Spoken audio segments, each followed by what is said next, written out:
पढ़ता तो हर कोई है, लेकिन क्यों कुछ स्टूडेंट एवरेज रह जाते हैं और कुछ स्टूडेंट टॉपर बन जाते हैं। सिर्फ एक ही कारण है, वो है इफेक्टिव टेक्निक। अगर आप बोर्ड एग्जाम की तैयारी कर रहे हैं तो ये वीडियो आपके लिए ज़रूरी है, और अगर आप competition exam UPSC NEET IIT की तैयारी कर रहे हैं तो ये वीडियो आपके लिए बहुत ज़रूरी है।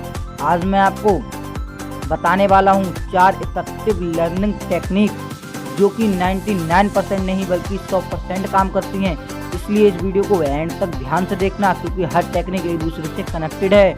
मुझे ये भी अच्छे से पता है, सिर्फ 10% इस वीडियो को एंड तक देखेंगे और जो सच में अपने रिजल्ट को बेहतर बनाना चाहते हैं और अपने जीवन में अपने दम पर कुछ करना चाहते हैं।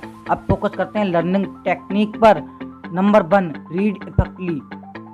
दोस्तों, सबसे ज़्यादा आप में से ये करते हैं, पहली बार जब आप किसी चैप्टर को पढ़ते हैं तो आपकी कोशिश रहती है कि उसमें से कुछ ना कुछ याद करें, लेकिन ये सबसे बड़ी गलती होती है, क्योंकि जब हम किसी चैप्टर को पहली बार पढ़ते हैं तो हमेशा सारा कुछ उसमें इम्पोर्टेंट लगता है, लेकिन हमारा दिमाग हर लाइन को याद करने की कोशिश करता है। हम सभी जानते हैं दिमाग की एक कैपेसिटी होती है और हर चैप्टर 100% इम्पोर्टेंट नहीं होता।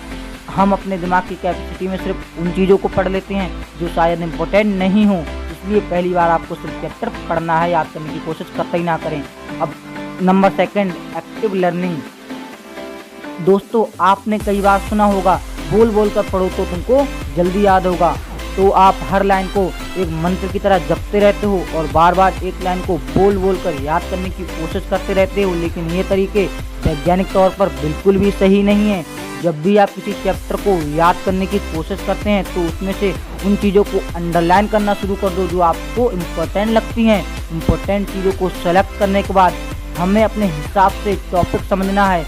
इससे आपके 2 काम आसान हो जाएंगे। पहला, आपके लॉन्ग आंसर होते हैं उनको बहुत आराम से आप याद कर पाओगे। दूसरा, कॉम्पिटिटिव एग्जाम जैसे यूपीएससी नीट आईआईटी एसएससी के लिए ज़्यादा जब आप रिवीजन करने बैठे तो आप दोबारा समय तक याद रख पाओगे, बार बार दोहराना नहीं है। आपको का ध्यान रखना है, अंडरलाइन शब्दों को देखकर अपने दिमाग में हिसाब से याद करने की कोशिश करनी है। हो सकता है आपको बहुत कम याद हो, लेकिन इससे कोई दिक्कत नहीं, बस आपको अपने दिमाग पर जोर डालना है, जिससे आपके मेमोरी कलेक्शन स्टोरेज होंगे और समय के साथ खुद में आप ज़्यादा इम्प्रूवमेंट पाओगे।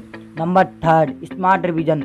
दोस्तों, सबसे बड़ी दिक्कत ये है कि जो भी हम याद करते हैं वो कम समय तक लगभग भूल जाते हैं। हम अपने दिमाग में लाख कोशिश करते हैं, लेकिन फिर भी वो समय पर याद नहीं आता। आपने कभी सोचा है ऐसा क्यों होता है? आज साइंटिफिकली समझ लेते हैं ऐसा क्यों होता है। फॉर्मेटिंग कर्व के कारण, जैसा कि देख पा रहे हैं आप, जब हम खुद भी याद करते हैं तो तुरंत हमको 100% याद होता है, लेकिन मात्र 20 मिनट बाद 58% रह जाता है और 1 महीने बाद 25% होता है। मतलब लगभग 1 महीने के अंदर आप 80% भूल जाते हैं। तो इसके लिए आपको समय पर रिवीजन करते रहना है और उसके साथ हमें ग्राफ को स्लो डाउन भी करना है। उसके लिए आपको पहला रिवीजन 1 दिन बाद करना है और दूसरा रिवीजन 3 दिन बाद करना है, तीसरा रिवीजन 7 दिन बाद करना है और चौथा रिवीजन 15 दिन बाद करना है। ऐसा करने से आप अपने दिमाग पर जोर डालोगे और आपको ज़्यादा समय तक याद करने के लिए अपने दिमाग की मसल्स और स्टोरेज होंगी और मेमोरी कलेक्शन भी आपस में बहुत तेज हो जाएंगे। Proper sleep. नंबर 4 है प्रॉपर स्लीप। दोस्तों, सर ये नहीं करता कि आप दिन में पढ़ते हो या रात में पढ़ते हो, जब भी आपको अच्छा लगे, तब आपको कंफर्टेबल लगे उस समय पढ़ सकते हो, लेकिन कुछ घंटों में एक स्टूडेंट को 1 घंटे की नींद जरूर लेना है और साथ ही आपको याद रखते रहना है। इसका आपको बहुत अच्छे से ध्यान रखना है और साथ ही आपको सोने से पहले थोड़ा हल्का खाना खाना है और थोड़ा पेट को खाली छोड़ना है।